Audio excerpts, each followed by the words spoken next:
It's time to talk sports. It's Hacksaw's Headlines, a panorama of the world of sports, stories, comments, and opinions. Touchdown, San Diego! Now, here's iconic sports talk show host Lee Hacksaw Hamilton and co-host John Riley.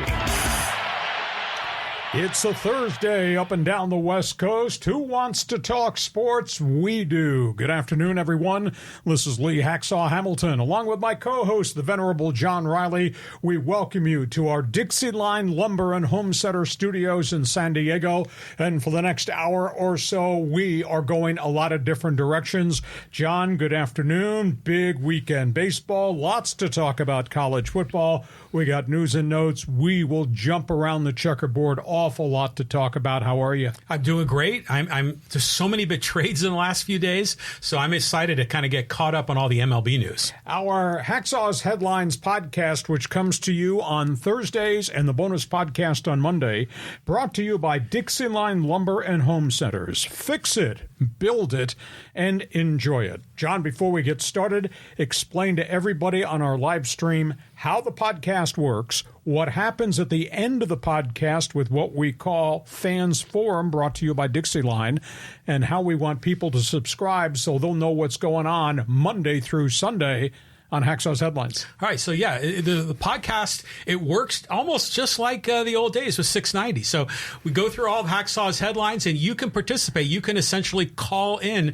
by dropping your hot take in the live chat on Facebook or YouTube. If you had a question or comment for Hacksaw, just type it in the live chat, and we'll get you involved in the Fans Forum at the conclusion of Hacksaw's Headlines. And be sure to subscribe wherever you get your podcasts, including on YouTube. Like, follow, share, and subscribe on all the social media platforms. And while you're at it, give us a thumbs up if you feel like it, and you should, because this is good. Give us 5-star rating too. And by the way, if you like sports, see that address on the top of the screen? That's my website address on the internet, LeeHacksawHamilton.com. I write on it every day. You give me 5 minutes of your time. You read everything I have on my website. Best 15 minutes in sports radio, Hacksaw's Headlines, One Man's Opinion column, the mini polls. You give me 5 minutes, I'll give you the world in sports. On we go. John, let's start with Major League Baseball. Where do you want to go? Well, let's talk about our hometown Padres, because they made some deals. They were active at the deadline. Well, when you look at the Padres, the bottom line is this team added 5 players via trades. They moved 4 arms. They said goodbye to Ryan Weathers. They've made changes. Let's talk about the names they got.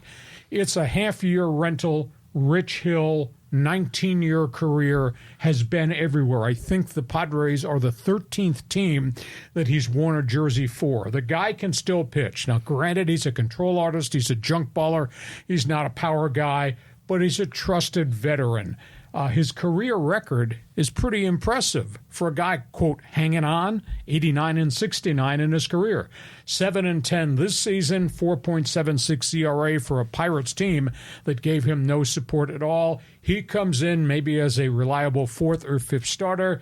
Maybe he gives you 4 or 5 innings, but decent acquisition. They trade for Scott Barlow. This guy was red hot as a closer in Kansas City, had some physical problems, is not having a good statistical year this year, but you put him with a new pitching coach, maybe they find a flaw, maybe they get him back to where he was at a 5.35 ERA in Kansas City this year, but prior to that, ERA's in the sub 3.00, so he can bring it, and he becomes a 5th guy out of the pen as the Padres now try to slot all these guys in the bullpen, and so far they've been successful in the last week and a half. CHOI has been everywhere. Guy can hit with power, as witnessed by the fact he's got 15 home runs this season. Guy plays a pretty decent first base defensively. Guy's only hitting 205. It's a glitch. He'll probably be a platoon guy at first base, but he's reliable, he's trustworthy, and he's been somewhat productive. Garrett Cooper, mystery guy, home run hitter, first baseman, designated hitter. Miami Marlins, Cooper, 271 career batting average, not bad. 52 home runs, a lot of nagging injuries. Got to be able to keep him on the field, but I would think Garrett Cooper and CHOI become the platoon guys at first base. Now, I don't know where they bump Jake Cronenworth if they're knocking him off first base, but Cronenworth's not hitting a lick. But Cronenworth has played a really great defensive first base. I think there's got to be positions for Cronenworth to play different places.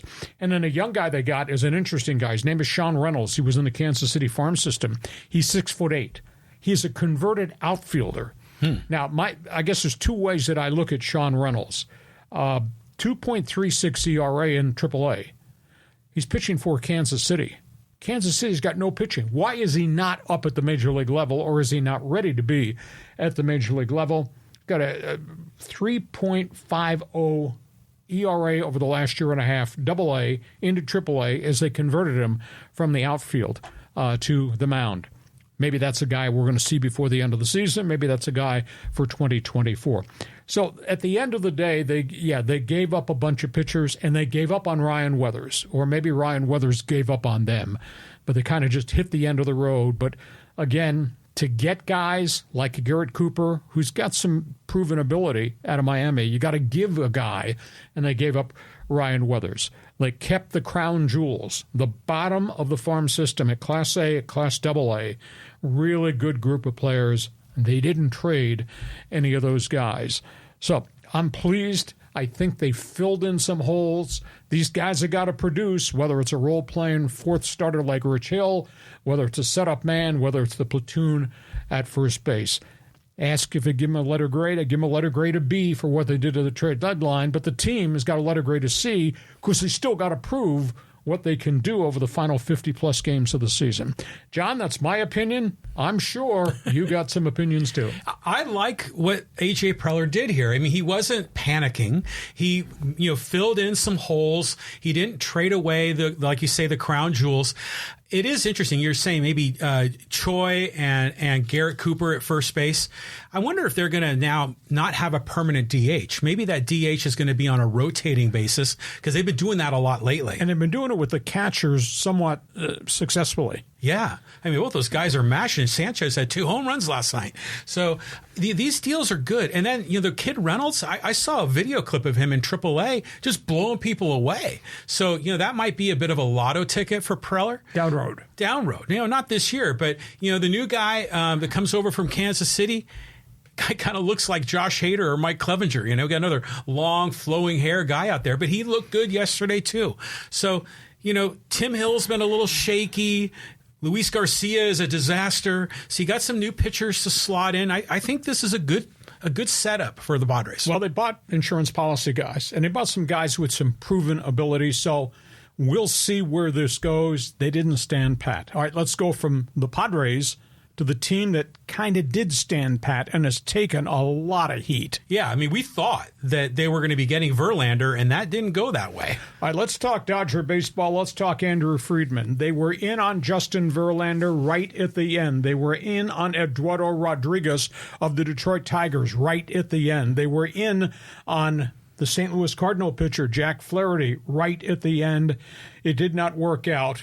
I think the bottom line, and that's a really good headline you have, they refuse to overpay. And I buy that sentiment. Would Verlander have been a difference maker? Hell yes. Would Rodriguez have given him quality starts because he's pitched okay when he's been available, and he hasn't always been available in Detroit? Yeah, he would have helped them, but at what price? I don't think, my gut says, they didn't want to take on $43 million next year for Verlander's contract and the option for $35 million the following year that Verlander would have opted into. They didn't want to do that. They turned around and told the Mets, you just paid a ton of money to move Max Scherzer to Texas. You pay us a ton of money and we'll take Verlander off your hands, but you got to pay the price. Mets said no to that deal. The other thing is they wanted Verlander to either remove the 2025 option or change the wording in the option. That would be an LA option, not the pitcher's option. Verlander obviously said no. And the third piece of this equation, they didn't want to give up half the farm system to get a pitcher north of 40 years of age, even though Verlander is still getting it done now. That's why that Met-Dodger deal did not work out. The Rodriguez situation is kind of complex. He was a Red Sox left-hander, had success, but there were personality issues. He went to Detroit, had early success. He left them. He's got family issues. He was gone for an extended period of time. It's complicated by the fact he's got an opt-out bonus at the end of this coming season. I was told the Dodgers went back, said, you want to be in a pennant race? We need you to change the language that you can't opt out. His response, I was told, that's not what's being said publicly, his response is, you want me to waive my no-trade clause? You got to pay me more money. He's already due $49 million. You know, they're standing under the flag of the union. Union gave us the right to get an opt-out clause. Union gave us a right to have a no-trade. You want to change that, what the union gave us? Well, you got to pay us. Well, now that becomes an issue. And on top of that, L.A., again, are you going to flip top guys in your farm system, a top hot young pitcher for a guy that might be with you 2 months and then vacates, opts out? It's a big issue. That's why that did not get done. They did make a trade right at the deadline. They got Ryan Yarbrough, who came from Kansas City. 2.14 ERA in his last group of starts for the Royals, but prior to that, high number. And again, the burning question to me, much like Barlow in San Diego, is Kansas City's got no freaking pitching. They got 75 losses this season. If Yarbrough was the real deal, wouldn't Yarbrough have been there most of the year rather than just the last 3 or 4 starts? So they did get Yarbrough. He plugs in at the back of the rotation. The key to me, it's an intangible, and I'll be the first one to say it because nobody said it.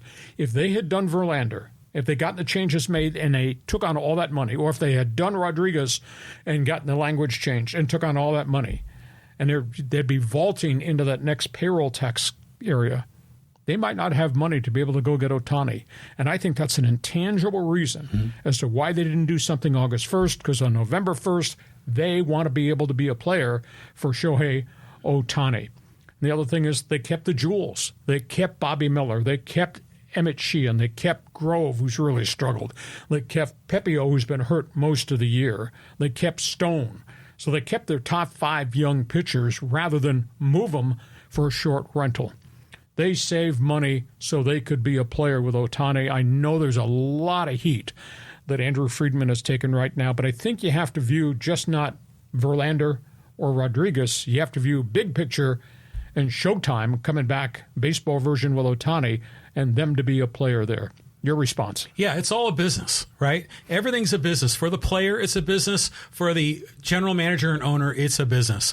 So you look at what the Dodgers did, and yeah, I mean, they got all those young guys coming up, but I still think, I mean, the Dodgers are loaded, right? I mean, they've got a ton of money. They got their own TV network. They could afford Verlander and Ohtani if they wanted to do it. At what price from the tax?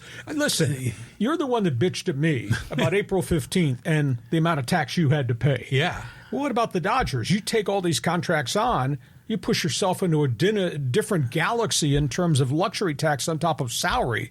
I mean, the Dodgers lead baseball in attendance, and the Dodgers are going to crash through 400 or 4 million again this year. But there has to be a lid somewhere where it makes no business sense. Just ask Steve Cohen what happened with the New York Mets, his $355 million payroll. He just paid $155 million to move all these contracts off his roster. He's still got to pay the tax. Well, yeah, of course. You got to pay the tax, of course. But in the end, this is a loaded franchise that has so many financial assets that, you know, I haven't seen their books, but my hunch is that they could have done it if they wanted to, but they were just more conservative. You know, this whole season for the Dodgers has been sort of like, you know, take a step back, kind of look around, think about Ohtani for next year. But as far as Rodriguez goes, I don't blame him at all for hitting the veto button on the trade, because that's his leverage point. And a lot of times they put those no trade deals, not because they don't want to go, but just so they have an opportunity to cha-ching it one more time and get more money. And you can't blame them. Would you rather be in Detroit in last place with no hope because organizationally they've been bad, or would you rather be in a pennant race at Dodger Stadium with a great Hispanic community of support that would be your fan? Well, I think if I were in his shoes, I would have called on did what he did. Hey, give me a little bit more and I'll waive the no trade. And they should have just negotiated it out. And then he would have been here. Now, apparently his family is in Miami and he's like saying, I want to be near my family. Well, Detroit to Miami. I mean, it's no difference in being in LA. All right. I don't want to hear you bark and bitch about paying your taxes on April 15th. Yeah. Okay, from that, let's go to Major League Baseball and kind of do a big picture overview of things. Yeah, so, I mean, we're looking at this big board of all these teams, a lot of wheeling and dealing going on. Houston gets Justin Verlander. They relink the relationship between the future Hall of Fame pitcher and owner Jim Crane.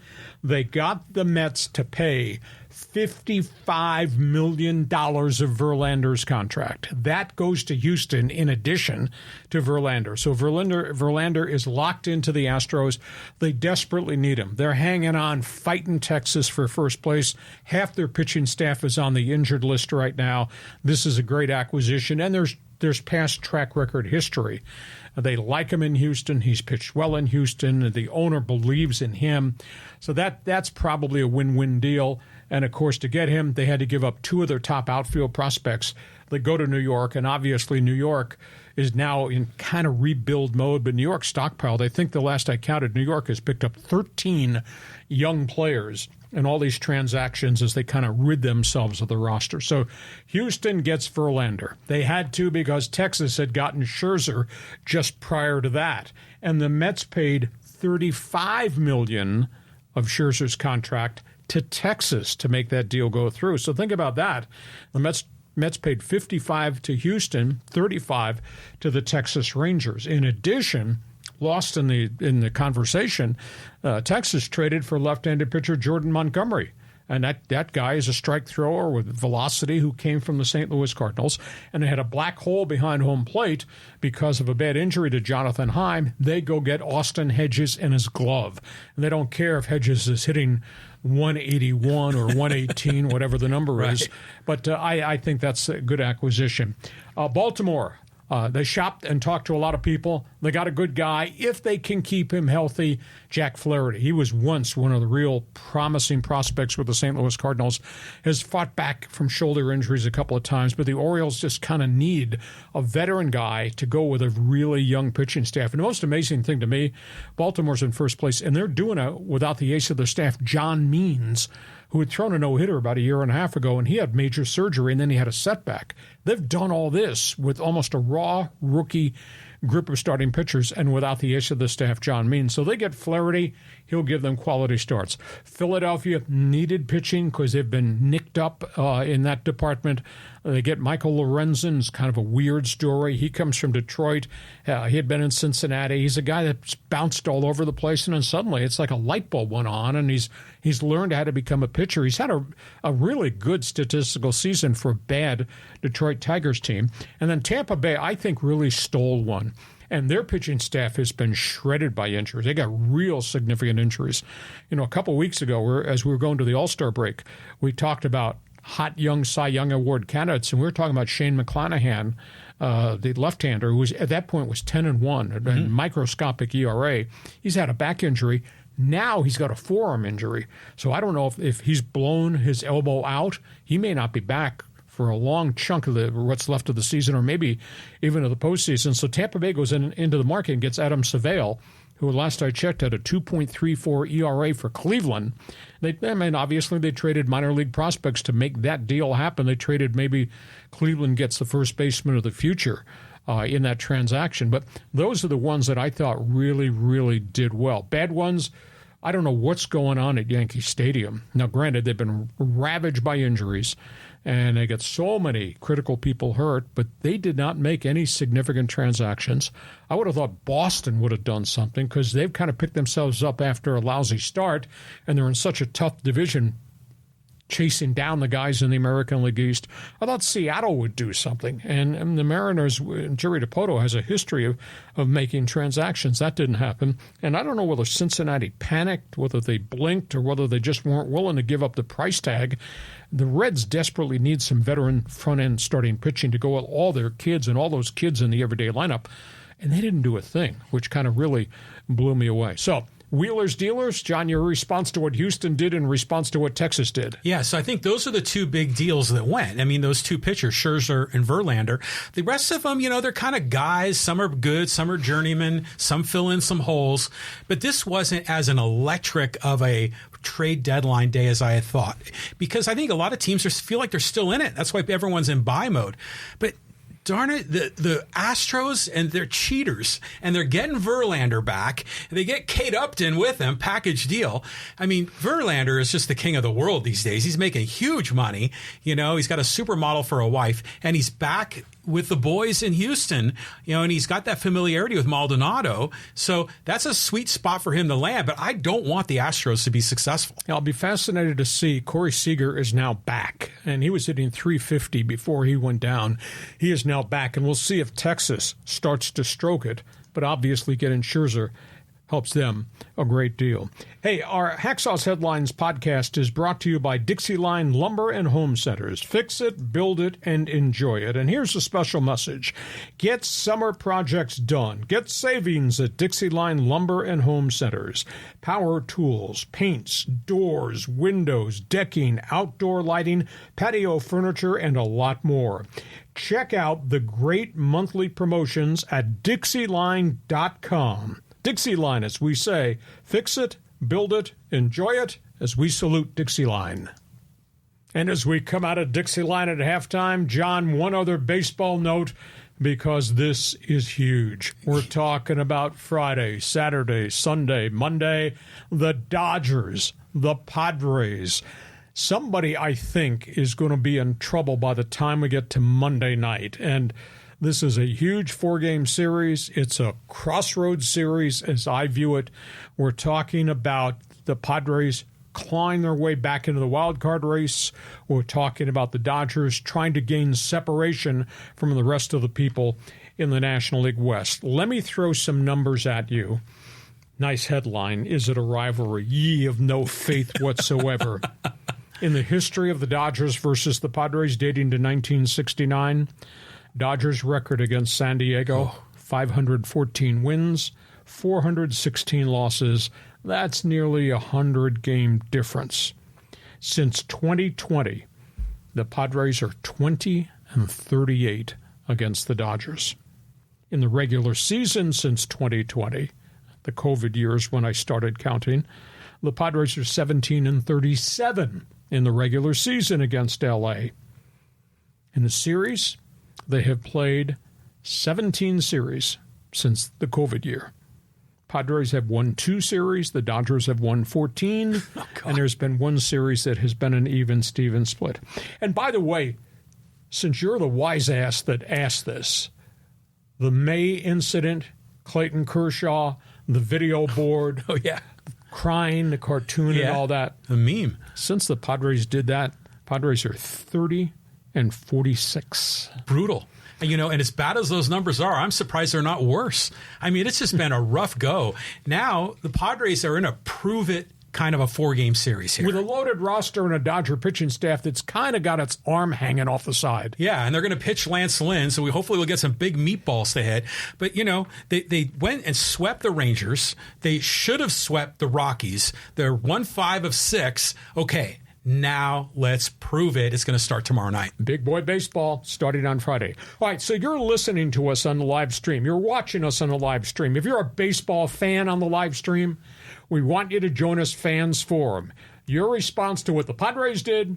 If you're a Dodger fan, your thoughts about them holding on to all their prospects. If you're an Angel fan, we'll talk about how bad it is. You notice I didn't mention anything about Lucas Giolito giving up 9 runs in 3 innings in his maiden start for the Halos against a really good Atlanta Braves. If you're a baseball fan, jump on board and, hey, I'm not going to insult anybody, but you just tell us on Fans Forum at the end, is this really a rivalry? The Dodgers versus the Padres, based on the statistics I just gave you. Okay, on we go. Let's talk NFL football because the preseason starts tonight, Thursday night, and what a great weekend at Fawcett Stadium in Canton. Yeah, so it's the Hall of Fame game, right? So we're going to have some inductions here for the class of 2023. Well, Thursday night football will be the New York Jets, Aaron Rodgers, Cleveland Browns, Deshaun Watson, though I don't think either of the quarterbacks are going to play in the Thursday night game. We got the Gold Jacket dinner on Friday night in Canton, then the enshrinement ceremonies, which are really cool. Let's just kind of walk through those to be enshrined. He was the architect of San Diego Charger football. He was a creative genius. His favorite word, matchups. My favorite word, mismatches. What Don Coryell did to stockpile talent. What he did to develop Dan Fouts into a Hall of Fame quarterback. What he did when he cited and he signed and they drafted people like Kellen Winslow and Charlie Joyner and Wes Chandler and J.J. John Jefferson, and what they did to handle and tolerate Chuck Muncie and the unique piece that was James Brooks. Couldn't play a lick of defense, but obviously played a lot of offense. Don Coryell, after all these years, gets into the Hall of Fame. I can't wait for the Saturday ceremony because Dan Fouts will be his presenter. Tremendous honor. Obviously did not get in for a long time while he was alive because he never got to the playoff championship game. He never got to the Super Bowl. But he was just a creative genius. There's so many other good names. It's not a sexy position, left tackle. But, pal, you better have a left tackle to protect that quarterback if you got a quarterback. Joe Thomas came from Wisconsin, put the helmet on, and never took the helmet off and never came out of the lineup. Think about this, Mr. Riley. 11-year starter. He played every game for 11 straight years at left tackle, never came out of the lineup. Jeez. Joe Thomas took 10,363 snaps in a row and then retired. Amazing. Retired with his health. Think about that when you consider the fatality rate around the NFL. So Joe Thomas, legendary Browns left tackle, goes into the Hall. This is one of my favorite linebackers of all time. Obviously not the same as 55 Junior Seau. Zach Thomas, what a made man. Undersized linebacker at 5'10 and a half, Texas Tech. He went to Miami and he played for Shula, and you could not get him off the field. He was a run stuffer. He was really good in coverage, smart guy. 13 years in the NFL as an undersized middle linebacker, and he could run. Now, he wasn't the explosive, powerful guy that Seau was, but he was just an intellect, and he knew the angles, and he knew playbooks, and I thought he was phenomenal. Another non-sexy guy. Played a defensive tackle forever for the New York Jets, Joe KLECKO. He was part of the group that was led by that loudmouth Mark Gastineau. He was kind of the inside guy to what Gastineau was outside for the then New York Sack Exchange, which was a really fierce pass rush. So he goes in. DeMarcus Ware, was he linebacker? Was he defensive end? Was he paid the way he should have been paid? We do know this.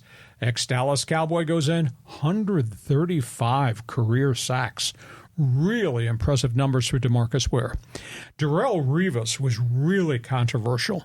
He probably goes in as a New York Jet. He played 11 years, had a bunch of injuries at the end. Kind of controversial because he talked his way out of a bunch of different places. He kept getting traded. But at the end of the day, Revis Island, and that's what they called the territories, like the Crone Zone, they called it Revis Island. After 11 years, he had 29 interceptions and was a real great single one-on-one coverage guy. Rondé Barber, I think, is one of the most unsung guys that Tony Dungy ever drafted. He played 16 years in the league. Tampa Bay, 47 interceptions, and he took 8 scores back for touchdowns. So, led by Coryell, this is a marquee group. There are a couple of the old-timers, Chuck Howley, legendary, way back in the day, Dallas Cowboy linebacker, Ken Riley, great safety, great college football coach at the Black School, Florida A&M. Those guys will be enshrined too. But Eric Coryell, this is so cool, considering what he did to contribute to the league, even though he didn't get there being a Super Bowl. Yeah, I think as Charger fans, we're happy to see him finally make it. And, his legacy and his coaching tree is just a remarkable list of guys that are on there. But, the name I saw on the list that kind of caught my attention was DeMarcus Ware, because if I recall, wasn't he in the same draft with Sean Merriman? Yep. And then the Chargers got Merriman, the Cowboys got Ware, and who was the better linebacker? And for a while, Charger fans thought they had the guy, lights out, Sean Merriman, and then that whole thing just blew up. Well, he got hurt. He had a knee injury, and he never was ever the same again. Ware had back problems at the end, but Ware stayed healthy, and Ware was really a multi-position guy. Ware is kind of a Joey Bosa, down lineman coming to get your quarterback. Drop back linebacker coming off the edge as a blitz guy. Ware was a multi-position guy, but the difference was lights out, got hurt fairly early, and then just evaporated. And Ware stayed healthy for a large chunk of his career, 135 sacks. That's a lot of productivity. It is. And what about Rondé Barber? He has a brother, Tiki, right? Yep. Is he in the Hall of Fame? No, not yet. But he's doing TV work and different position. Rondé was part of a really collective group that Dungy and those people drafted in Tampa. I mean, they've got a lot of really good players. If you Google, just go back a group of years and just look at the roster or the depth chart of the guys who are in Tampa Bay during the Dungy era, what a collection of really good players. And Ronde's not a household name, but geez, you look at all the interceptions in 16 years of playing in the WARE. That's pretty impressive. So on we go. Hall of Fame ceremonies. Can't wait to hear what Dan Fouts has to say, though I tend to think I know what Dan Fouts is going to have to say. I'll just give you a 30-second story. I asked Dan Fouts as he was retiring, and I got to go to that press conference. It was after the first year I'd come here as the voice of the Chargers, and the team had gone old, and the team had a lot of injuries, and they had to go into transition, and Dan got hurt, and so he never played right at the end of the season. I said, what was it like to be around CORYELL? He said, Hacksaw, we would go on Tuesday, we, the skill guys, for the meeting, and they would give us the playbook for the next opponent. And we'd sit there, and we'd look at that playbook, and we'd look at each other, and we'd wink. And he said, we're going to kick their ass. And you couldn't cover everything they had because of Eric Coryell and, keyword, mismatches. And I'll tell you one other 30-second story. When I was in Cleveland, before I came to the West Coast, I worked on the Browns network. And we had a really good Browns team in the early 1980s, led by Brian Sipe, the former Aztec. And there were some really good players on that team. And we thought, we're a legitimate AFC championship game team. We hosted the Chargers on opening night. It might have been 1980 maybe, or maybe it was 81. It was right after the Ice Bowl. We played them in Cleveland Municipal Stadium, 82,000 people wearing orange, just before the dog pound. And I'm on the sidelines, and I thought, this is going to be a great game. And Dan Fouts came out throwing, and they buried the Browns. It was like 42-14. I'd never, ever seen anything like that. And this was a really good Browns team. I thought, these guys are amazing. And they were amazing, at least on the offensive side of the football. So I'm so pleased for Don Coryell. He did so much in college football, especially at San Diego State, but that was 50 years ago. It was a very different era. What he did with the St. Louis NFL Cardinals with Jim Hart was really impressive. And then he comes here, and he says, I like that quarterback. I like 14, and I can make 14 a great quarterback. And then they went out with the player personnel people. I think the GM at the time was Johnny Sanders, and they went out and they got access to all these skill guys, the deep threats, the route runners, the massive tight end, 2 or 3 deep at running back. You needed Canadian Football League rules. You needed 12 on the field to defend everything Fouts had when he walked to the line of scrimmage. And then Fouts had ice water in his veins. He was going to stand in there and he was going to make those passes. If he took a shot in the mouth, he took a shot in the mouth. But by the way, it's first down. Let's get another first set of downs going in front of the score. I mean, it was an amazing offense, and that's because of mismatches, and that's who Coryell was. And he was weird to deal with. I didn't deal with him as a play-by-play voice of the Chargers because he was gone by the time I got there. But he was so psychotic about Al Davis. And as there a plane flying overhead, stop practice. What's that plane? Well, it's an American Airlines plane taking off from the airport.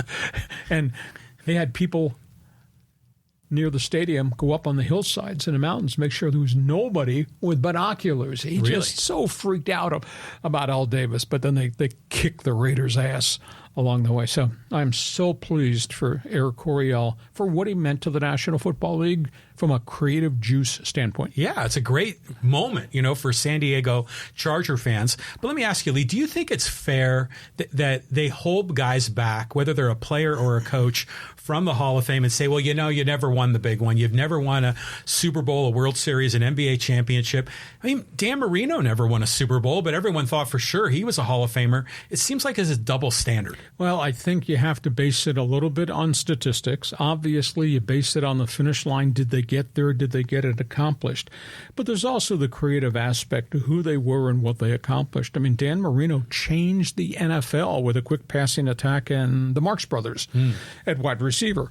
And there's no doubt that some of these other coaches, I mean, Mike Shanahan, the ex-Raider Redskin Bronco coach, is the next man up who won Super Bowls, and Tom Coughlin, who's got multiple Super Bowl rings.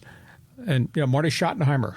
You don't win over 200 games in the NFL unless you're great. Now, his postseason record was really substandard, but Marty Ball stood for a lot of things to allow him. He won 200 games right on the nose over the course of his career. So, and again, there's always a new wave of guys that are coming eligible the following year that kind of make it a traffic jam as to who you let in. The one neat thing is the league has now devised these different categories where we do have the contributor.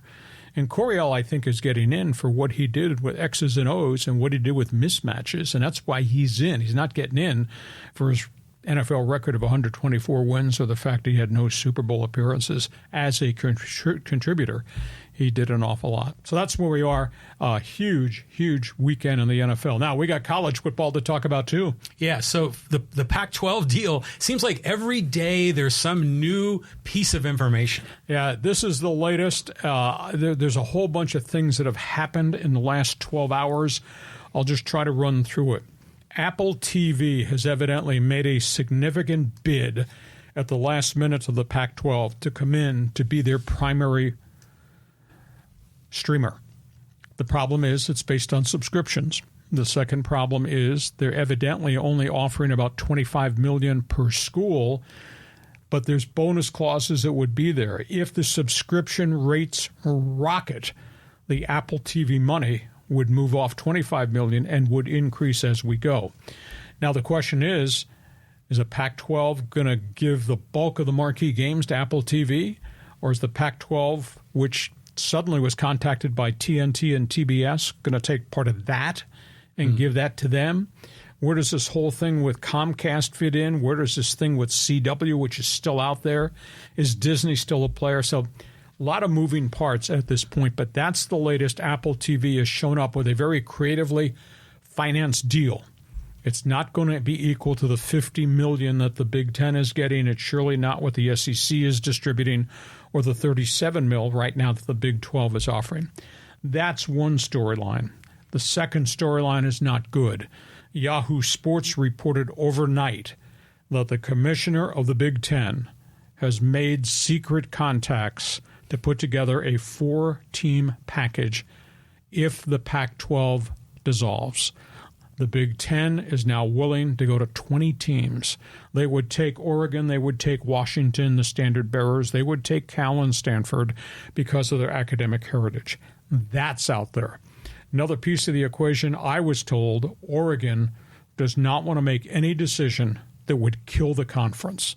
They don't want to be stained forever as the one that took the conference down. And Washington is kind of the same note. We don't want to be blamed for the disintegration. Everybody's waiting to see whatever this final TV deal is going to be. If those 4 leave, that means the corner schools, Arizona, Arizona State, and Utah, obviously would go to the Big 12. Big 12 would respond to what the Big 10 has done. And the Pac-12, as we know it, would be done. What's left? Oregon State Beavers, Washington State Cougars. I'm led to believe there have been overtures by the Mountain West. If this happens, if this thing dissolves, we will offer you to come, which would obviously elevate the value of the TV contract the Mountain West has. So there might be a little bit more money for San Diego State. At this point, it all spins on the Apple TV bid, but all of a sudden there's all these other dominoes that could start to fall along the line. That's an awful lot of information, but that's the update I got from guys that I deal with in the Pac-12, the Big 12, and obviously what has now been reported by Yahoo. Initially, it was supposed to be 2 schools.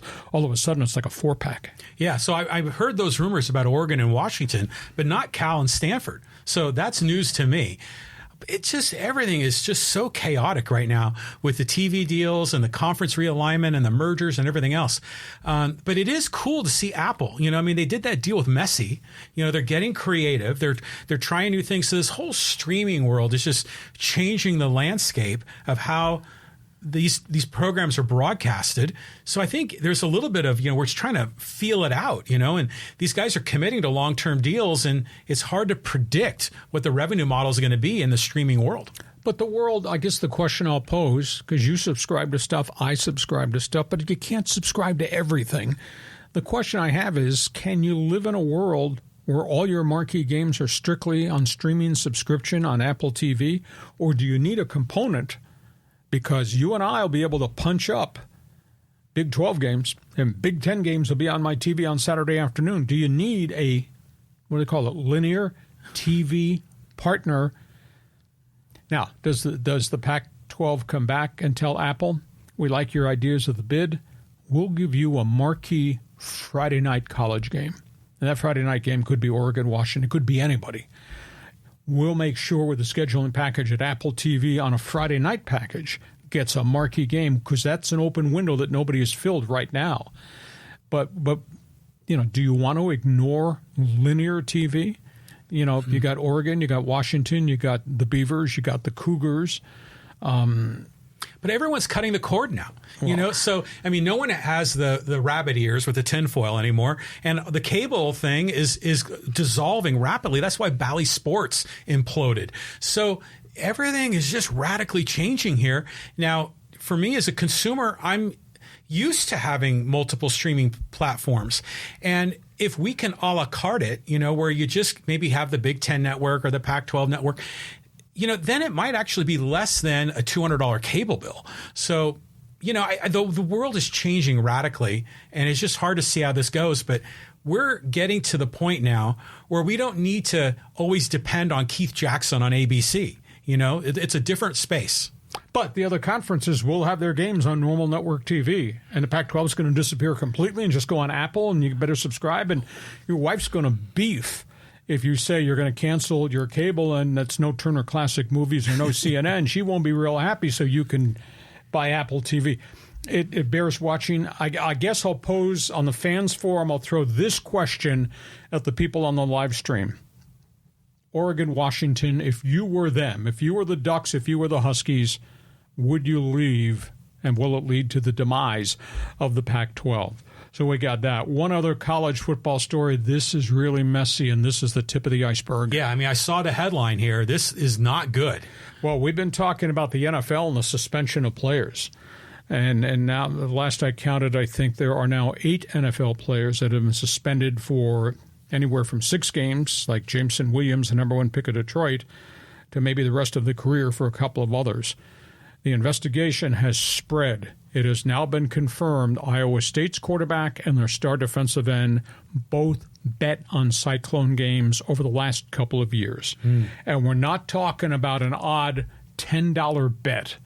It's really Iowa State quarterback Hunter Deckers placed last year 366 bets, about $3,000 total with DraftKings, included bets on his Iowa State team that was playing Saturday by Saturday. 366 bets. Defensive end Enzu Uwaziri placed 802 bets, lost $21,000. He was betting on everything. He did it with FanDuel.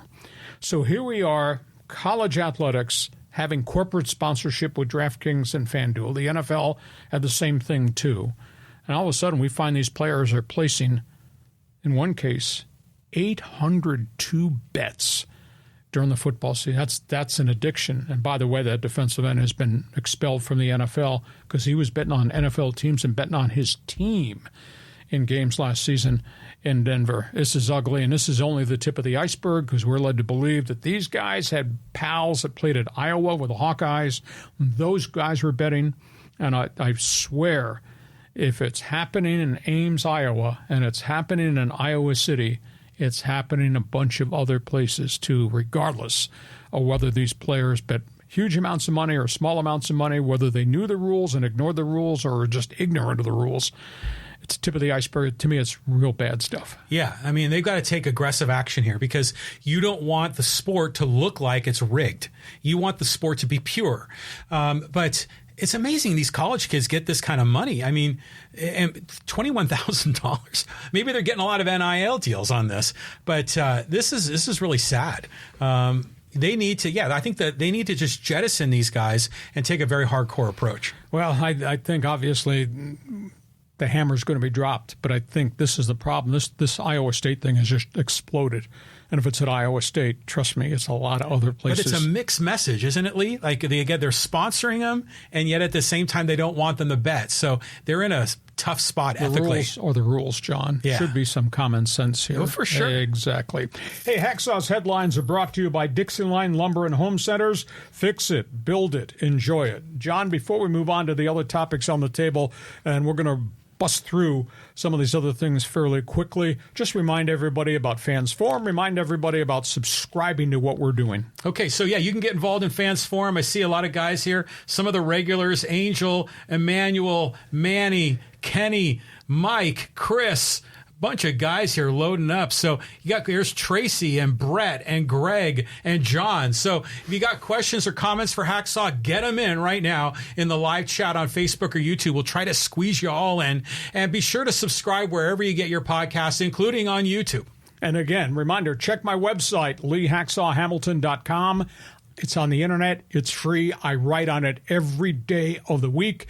If you can, give us a thumbs up. If you can, give us 5 stars rating, because in apologies in advance, we think we're bleeping brilliant here. Okay, let's move on. Topic, hockey. Hockey. I mean, so, we just had the draft, and there's a lot going on as the season gets started in a few months. Well, the Anaheim Ducks are trying to fix their franchise, have taken a step forward with what they've drafted. Now, a big contract, but a big injury. And this is tough news. Troy Terry, former San Diego Gull, has really evolved into a really good hockey player. He became arbitration eligible. He asked for a massive pay raise from about $3 million to $8 million. And the Ducks said no. But they avoided arbitration because they creatively came up with a new deal for Troy Terry, which will be 7 years, $49 million. That's a $7 million average. That's pretty good for a guy that's had 3 decent seasons. He scored 23 goals this past season. Now he's locked up. And the Ducks, by the way they've done this creative financing, even though it's a $7 million average, the back end of it has the bigger dollar value. They still have probably 10 more million cap space to still go out and get more players. Bad news, they lost one other center iceman, kid that played here for a year and a half out of Sweden, Isaac Lundestrom. He has suffered a ruptured Achilles. Off-season training in Sweden, just underwent surgery. He's gone at least 6 months. And so now all of a sudden, it's important whom they drafted. They drafted the Swedish player Leo Carlsson, big 6'3", 19-year-old. He can play center. He can play left wing. He's probably going to be playing opening night for the Anaheim Ducks, and maybe he replaces Lundestrom. So Ducks, a lot of moving parts, and, of course, obviously what they do impacts what happens down here with the San Diego Gulls. But locking Terry down to a contract that will be back-end loaded is huge.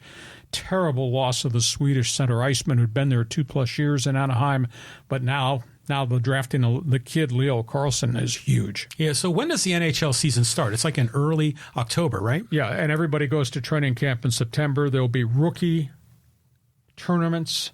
The Ducks, the Kings, Arizona Coyotes, Colorado Avalanche, they play in a round-robin tournament in late September. Then there's some exhibition games, and then the season starts maybe the second week of October. So that's a big story there with the Ducks. From that, we move on to what's going to happen Sunday. Yeah, so Team USA squeaked in to knockout play. Now we're going to see how they're going to do. A lot of controversy. Team USA is going to the knockout round, but this won't be easy. There's a huge debate. Team chemistry, team fire, team desire, team offense, misuse or use of the team bench. Vlatko Andonovsky is under enormous fire as head coach. We have talked extensively about Alex Morgan. We've talked about Megan Rapinoe. The question is how you're using your young players. Now, I think some of the criticism really unfair because I've watched every minute of Team USA's women's play in the 3 games, but they've only scored 4 goals in the 3 games. They had a win and they had 2 ties. But they had tons of opportunities, which meant that's just players putting the ball in the net when they've had the chance to score. It has not happened yet, but there's an awful lot of young people trying to make plays under pressure that are either having the shots blocked or hitting the post or the crossbar or just misfiring. They're going to try to do something a little bit different at midfield. They're talking about moving Julie Ertz, who's one of the few veterans, into midfield. They really do miss one of their fullbacks, one of the defenders on the back end, Becky Sauerbrunn. She's out and not going to play in this tournament. And now they got another problem. One of their really feisty players, her name is Rose Lavelle, suspended. Back-to-back yellow cards. Right. Can't play against Sweden. And she was really making things happen in and around the top of the box, but she is out. They've got to find goals from Lindsey Horan, Sophie Smith, obviously Morgan, Trinity Rodman. They had, in the weird game with Panama, they had 6 legitimate scoring chances in and around the box, in and around the net. A couple of the shots were blocked. One hit the post. One was over the post. One, the goaltender made a huge... So it's not like they're unable to penetrate and get shots on goal. They just haven't been able to put them in. Sweden, holy cow. Sweden sweeps through its group play, where Team USA scored 4 goals in 3 games. Sweden outscored the opposition 10-1. Whoa. So this is going to be fascinating to see. Team USA plays its first game. Hopefully not the only game, but it won't be easy. But Team USA will play Sweden come Sunday. It's going to be fun to watch. So that's going to be Sunday at like 2 a.m., right? Yes. So crazy time there. But yeah, that game was so frustrating to watch when they went up against... Who was it? The last game? Portugal. That's what it was. And but yeah, I want to talk about streaming here for a minute. This because we've been talking about with the Pac-12. I subscribe to DirecTV Stream because I know I get the Padres games through that, and I have access to Fox through that. But when I click on Fox through DirecTV, there's some sort of like a licensing conflict, and I can't see the game. So I was having to watch it on Telemundo, in Espanol. And then for a while, I thought, oh yeah, maybe I can like just go on the Fox Sports app. And I did that, but I only had a trial period for about 30 minutes. And then that expired. You're subscribing to everything in the world, John. Yeah, you're right. And so it drives my wife nuts because we have so many different subscriptions to so many different things. I'm just hoping a lot of this eases out. But it's just frustrating too when you subscribe to a multi-channel platform like DirecTV, thinking you're getting Fox Sports, and then you go to click on the game and they say, oh, sorry, we're having a contract dispute. It's called layers of subscription. Yes. That's where we are. But I'm looking forward to the match. I'm all in on here on Team USA. I think Sophia Smith is just a fabulous player to watch her move that ball around. So let's see what happens. I mean, Sweden will be tough. If I invited you at 2 a.m. to come to my house, I'd let you in the front door if you brought sub sandwiches and Mountain Dew. Yeah. We watch Team USA. We'll be jacked up on sugar and caffeine. Versus Sweden. Okay, from soccer, let's go to golf. Golf. Yeah, Tiger and Phil back in the news. Yeah, this is really interesting. The PGA Tour is headed towards a Ryder Cup a week from now. Big storylines involving Tiger Woods and Phil Mickelson. Tiger Woods has been voted onto the PGA Tour Policy Board. This is important because of part of the merger with LIV if it ever gets approved. The PGA is the one that's going to have controlling decision-making power on everything golf-related between the ropes. Tournaments here, tournaments in Europe, the creative stuff they might want to do, South Africa, the Pacific Ring, etc. Tour Policy Board makes those decisions. Tiger gets voted on the Tour Policy Board in place of a gentleman, an old retired gentleman. It gives the players the majority. There are now 6 players on the Tour Policy Board. So Tiger and the guys on that board will influence the decision. It won't be, quote, non-PGA golfers that will be making that decision. So that's a huge step forward because there's been an awful lot of barking that when this story leaked out, you made this deal, Jay Monahan, without any player input? What the hell is the Tour Policy Board there for? Right. Well, now it's there, and Tiger is going to be the spokesman. Tiger is going to be the emotional leader, and there'll be 6 players on the board that gives them the majority. Then the LIV is playing here in West Virginia, of all places, at Greenbrier. I mean, there might be 12 people that show up. It's only 12 people that live in that county. Anyhow, Phil Mickelson stood up at the press briefing on Wednesday before they got ready to play the first round at the end of the week in West Virginia. And he is of the opinion LIV players don't want to come back and play on the tour. What? I mean, nobody's praised this, quote, merger. And then Phil said, and by the way, I don't think I should be fined. I don't think I owe anybody an apology for what I did, and I don't think there should be an entrance fee for the guys who played in the Saudi League to come back and play on the PGA Tour. Phil opens mouth, inserts foot. Why would you say this in public? You do it behind closed doors as they, quote, negotiate whether there's a reinstatement fee or whether there's a fine. So, I mean, Phil just explodes with more stuff out of his mouth. Yeah, I mean, that's nuts. I mean, he rejected the PGA, broke up with them to sign with a competitor. He violated his PGA Tour card. Yeah. So, you know, on many levels, I mean, that is a huge diss to the PGA. And so, yeah, when Phil comes back, he's going to have to come back with his tail between his legs. He can't expect to be returning to Phil Mickelson glory on the PGA. So that was dumb. But I like seeing Tiger Woods in a leadership position. I mean, you know, his career as a golfer, he only has a little bit left in the tank, but he's still involved in PGA. He's still trying to make it a better sport and trying to make it a players' league. And I like that. Yeah, I still maintain I'd love to see Tiger on my TV as an analyst rather than Tiger limping up and down the fairway, unable to play or make shots. Maybe that's still to come. But and, you know, my critique, I had such great regard for Lefty. He became the fans' man. Oh, for sure. Over the course of his career. But, boy, the way he's acted and the business things that he's gotten himself involved in at the tail end of his career. Don't go there, Phil. I mean, he's obviously in the sunset of an illustrious career. I'm embarrassed that he's playing so badly in the majors. I'm embarrassed that he's not anywhere near the top of the leaderboard in the Saudi Arabian Tour. But I just wish it didn't end this way because he's besmirching, he's staining what was just a sparkling resume and a popularity of who he was over the course of his career. I just don't understand why he's doing that. I do understand this, what just happened last night in Charlotte, North Carolina. This is cool. Yeah, so local boy does good here, right? From El Cajon, Jimmy Johnson voted in last night to the NASCAR Hall of Fame in Charlotte. What a great driver.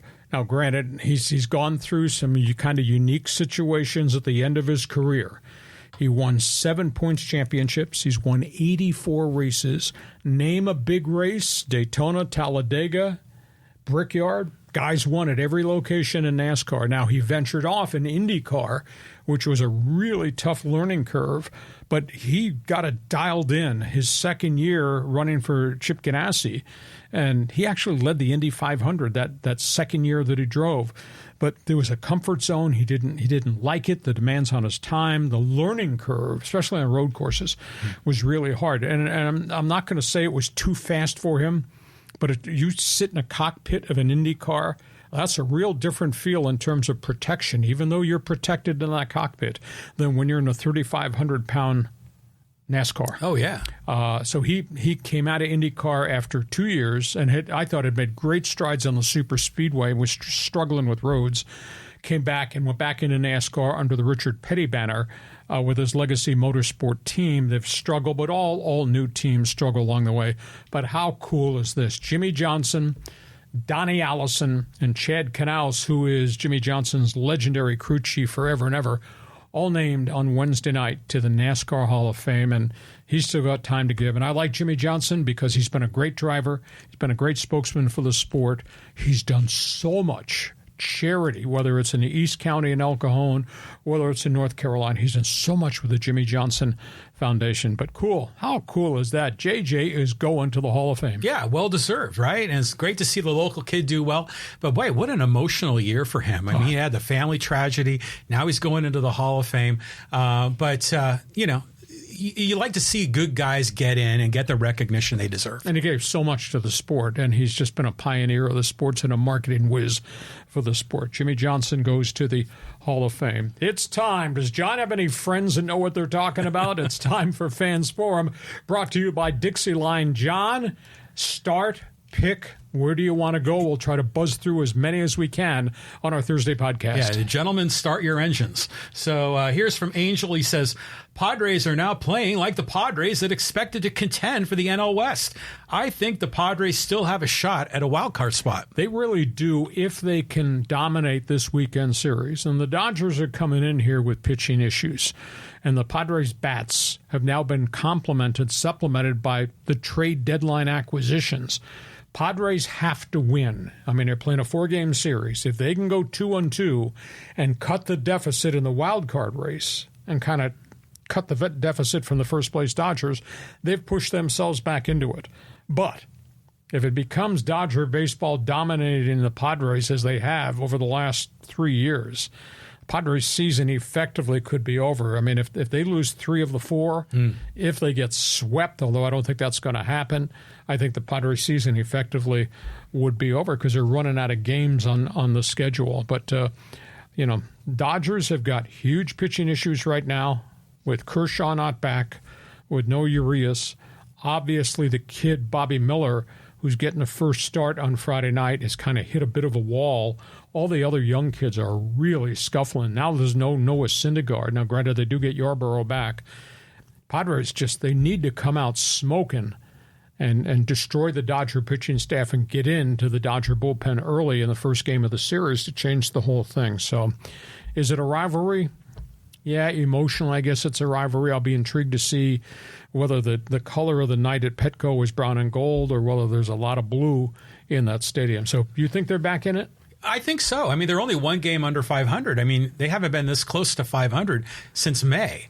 But, I mean, it just sounds pathetic that we're talking about getting to 500. But they're only 4 out of the last wild card spot, so this is definitely very doable, and the bats have been heating up. I mean, now, granted, it was Colorado, but, boy, were they killing the ball out there. So that was terrific. It was Colorado, please. But it was Colorado. But, the guys are hitting the ball hard, and you got to appreciate that. So Dodgers, shaky pitching, Padre bats heating up. All I'm saying is that there's a chance. There's a chance, I think, that the Padres could have a nice series here.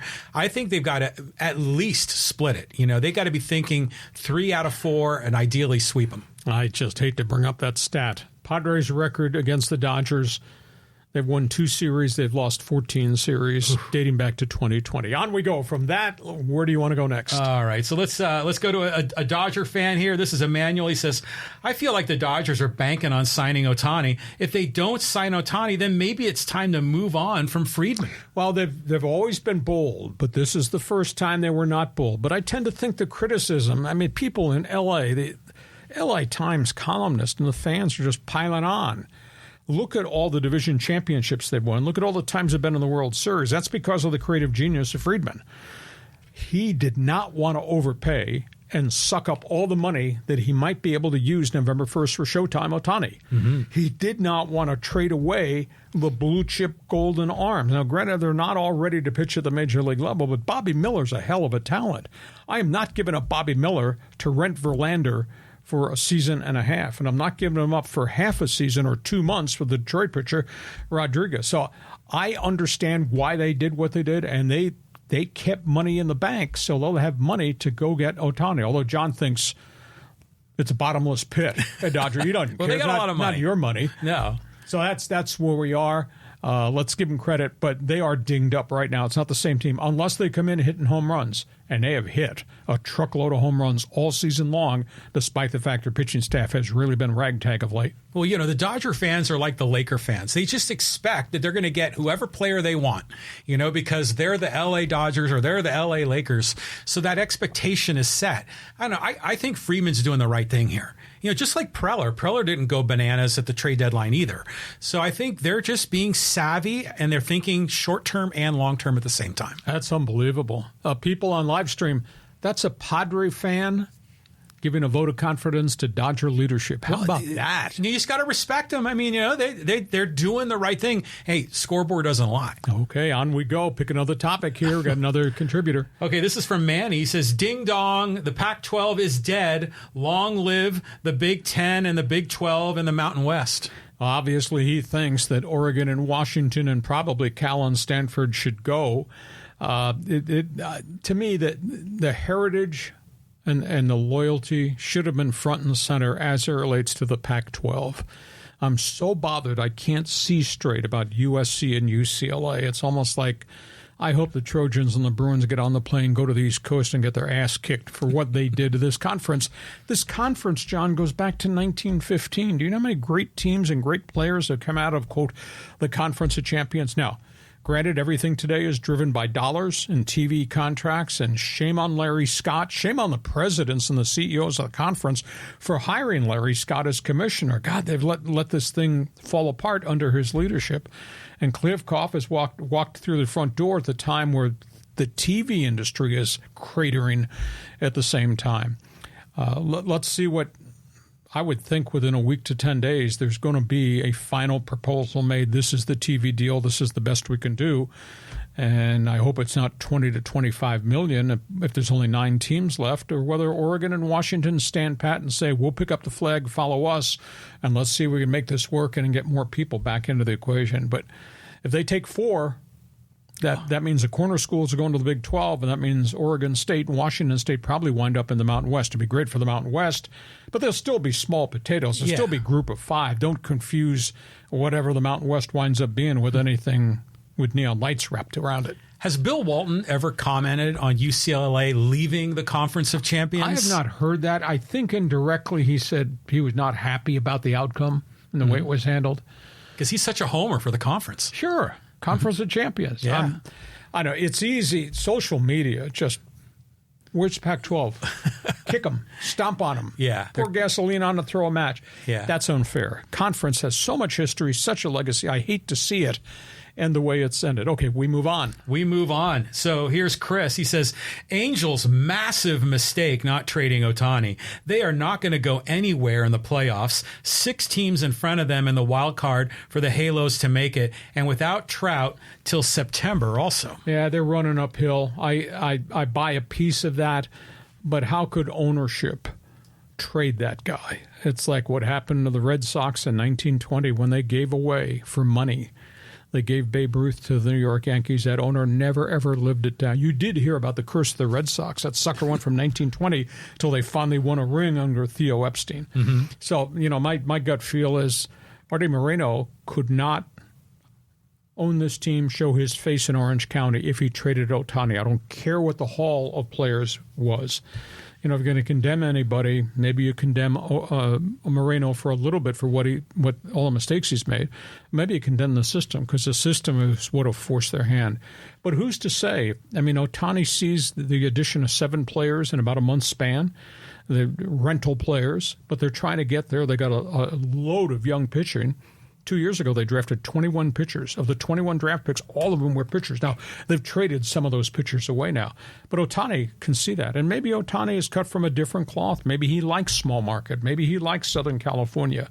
Maybe he does not want to go to Seattle, even though they got a great history with the Ichiro Suzuki era. Maybe he doesn't want to be a Yankee, or I don't think he's going to be a Met, because I don't think the Mets can now convince him, come play for us, considering the Mets just gave away all their pitchers. Yeah, right. I think the Mets invariably took themselves out of the Ohtani market for what they did. So even our executive producer, the barking black Labrador retriever, agrees with us. Yeah. So is it over? I hope it's not over. There's still, 50-plus games to play. Maybe something will change in Angel Stadium, but the injury thing has just kind of crushed the franchise. Yeah, and it's just they've been cursed for so long. And, it was a surprise that Ohtani went there in the first place. He took a discount to go. Yeah, that really, because I thought, the Padres had a shot at it. A.J. Preller was learning Japanese on his own. But still, Shohei Ohtani, is a bit of a mystery to Americans, because he speaks a different language, but you don't really hear a lot about who he is and what he really wants in his future. Very private person, very conservative person. Mm-hmm. But I'll tell you what, he's one of the few players in modern day baseball. I stop what I'm doing to make sure when he's coming up to the plate, I just want to see. Oh, yeah. I mean, what he's accomplished as a human being on the mound and a DH, and the demands on a player to grind through a 162-game schedule with the demands on him. Mm-hmm. What a phenomenal human being. If he leaves, I say thank you for what he gave us in Southern California. And I don't care if he becomes a Dodger, Mariner, New York Yankee, or whomever. Say thank you, because he came here at a discount price. And, geez, that's a Hall of Fame guy, I think. Yeah, that's all you can do is thank him. I mean, here's another Ohtani comment, and this one is from Brett. And he says, I don't think Ohtani will sign with the Dodgers. And that's the odds-on favorite, right? Well, I think it has to be the favorite. Why would you say that, though, Brett? It's Dodger Stadium. It's a franchise with a history of players from the Pacific Rim. I mean, the Dodgers, outside of breaking the color barrier with Jackie Robinson and what the Dodgers did in Cuba in the 1950s with, I think the first one was young outfielder Sandy Amoros. Oh, yeah. What the Dodgers did in Mexico with Fernando Valenzuela, which is really hard to get players out of that country. And then what the Dodgers did in Japan, what they did in Korea, what they did in Taiwan. So how can you say they should not sign the guy? I mean, their reputation dealing with international players precedes the Dodger logo. So why would you say that they won't get him and they just don't think they have a chance to get him? Why would you say that? Yeah, again, everyone is trying to get inside Ohtani's head, and no one really knows. But this is, you just see all this behind the curtain maneuvering to get it prepared for his free agency, and the talk of the trades and everything else. This is going to be an incredible offseason. And there's going to be, 3 or 4 teams that are going to be all in, and you'd hate to be one of the ones that doesn't get them, because who's your fallback guy? Who's your plan B? There's nobody. Well, you take your best shot, and it'll be up to him and his handlers as to location. And my own gut feel, just observing what he does, and have been taking part in an odd Zoom call with he and his interpreter, it's not about the money. It's about the environment and the unique situations in the community. It's just not, I don't think it's about the money. The agents might make it about the money, but it's about the money. I think he's a hell of a guy. I'm so intrigued by who he is and what he has accomplished. Let's take a couple more on Fans Forum. All right, so let's go here to Chris, and he says, Apple TV, Peacock TV, ESPN Plus, just a disaster. The greed of making us fans pay for streaming services. The landscape has changed, John. You're correct. Your wife's going to be peeved if you cancel cable and she doesn't get CNN and Turner Classic Movies. But I guess it's the new world that we have to live in, that it'll be, quote, a la carte, but you got to pay for everything that's on that menu. Oh, yeah. So that's a big issue. And maybe I'm old school. Of course I am. I got gray hair. Maybe I'm old school, but I'm used to punching it up and watching college football on Saturday. And if it's a marquee game in the SEC, I know where it's going to be. And if it was the Pac-10 or then the Pac-12, I knew where it was on ABC. Or if it was Saturday Night Football that pioneered the first time, Saturday Night Football on ESPN. It was just fascinating stuff. But it's everything has now been fractured, fragmented, and you got to pay for this, that, and the other. It's like going to your favorite restaurant of college football, but for you to get the glass of water and then get the bottle of Coke and then to order the salad, you got to pay a significant price for everything that's on that menu. Does it turn people off? Maybe it does. Maybe this is all going to come back to haunt college athletics in the way it's being structured and packaged right now. Well, you have to pay cable TV, and the cable TV prices have been going crazy for the last couple of decades. So to me, I think this whole streaming model is an opportunity to blow that cable monopoly thing up. And then we can pick and choose what we want. Now, hopefully we can pick and choose exactly what we want rather than having to buy 40 channels. That was the problem with cable. I mean, 80% of the channels I never use. So is it greed? Well, the systems, it's evolving, and the revenue streams are just different. And frankly, I think for a lot of TV advertisers, they're finding that there are other ways they can reach their customers, and old school TV ads aren't nearly as compelling. I got 500 channels on my TV outside of the Golden Retriever channel. I can't watch the rest of it. I don't care about the rest of it. Why am I paying for it? You're paying for it. It's all in there. Okay. So, on we go. A couple more questions here. Okay. So this is from Greg, and he says, do you think the Chargers will ever come back to San Diego? No, not at all. I mean, there's money to be made in L.A.